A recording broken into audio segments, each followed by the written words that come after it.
Oh shit, here we go again.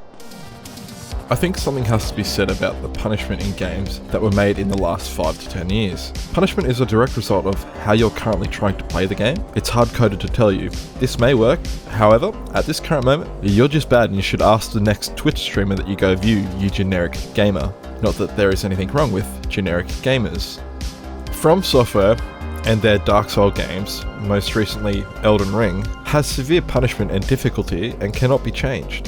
They aren't trying to dictate how you should play the game. They are forcing you to adapt, train, and overcome a certain obstacle or boss. But this video isn't about From Software.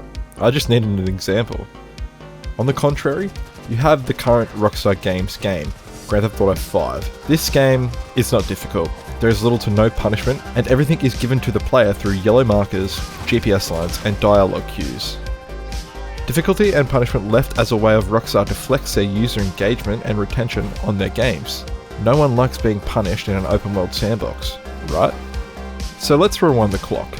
Back to Grand Theft Auto San Andreas, the last Grand Theft Auto title that had punishment, where difficulty was mainly the same.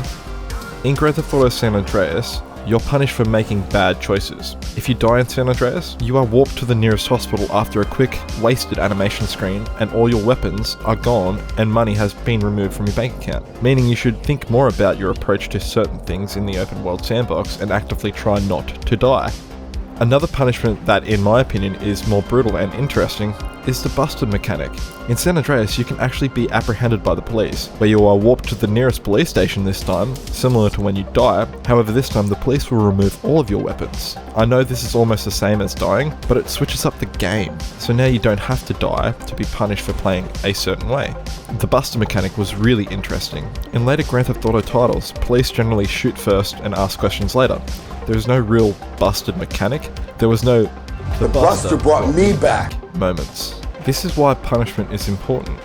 With the lack of difficulty and lack of punishment, the open world sandbox, which tries to simulate realistic, for the most part, crimes, holds little to no weight because there is no fear of punishment from the game. I understand not everyone wants to be punished for playing the game how they want you to, and I think it's not as personal as that. I think punishment creates intense heists, creates intense 6-star wanted levels, where if you fumble or fail, you lose everything and have to start from scratch. A worthy punishment for killing hundreds of police officers in-game. With Grand Theft Auto 6 on the horizon and officially coming out in November this year, everyone is hyped. Everyone is talking about this game. No one is really looking behind the curtains besides what has been leaked or seen in both trailers.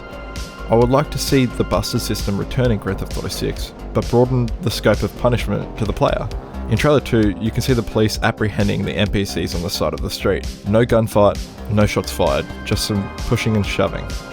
I get that this is a cinematic for the trailer and not happening to the player actually. However, I believe this is Rockstar giving us an eye on a deeper busted system returning, where now police follow realistic-ish protocols where it isn't just pull an AR-15 and shoot you down. Now we have police that listen, that learn, watch and scope the scene, that follow us, remember us, and tracks us, where we may have to disguise ourselves so we can enter a certain part of the map again without being noticed. Specifically speaking, if we are busted, we are taken back to a police station, stripped of our player inventory and put back on the streets. I want them to go further. When a player has been busted twice in a session, if the player was to be busted a third time, they get a community service penalty where they have to work off a debt.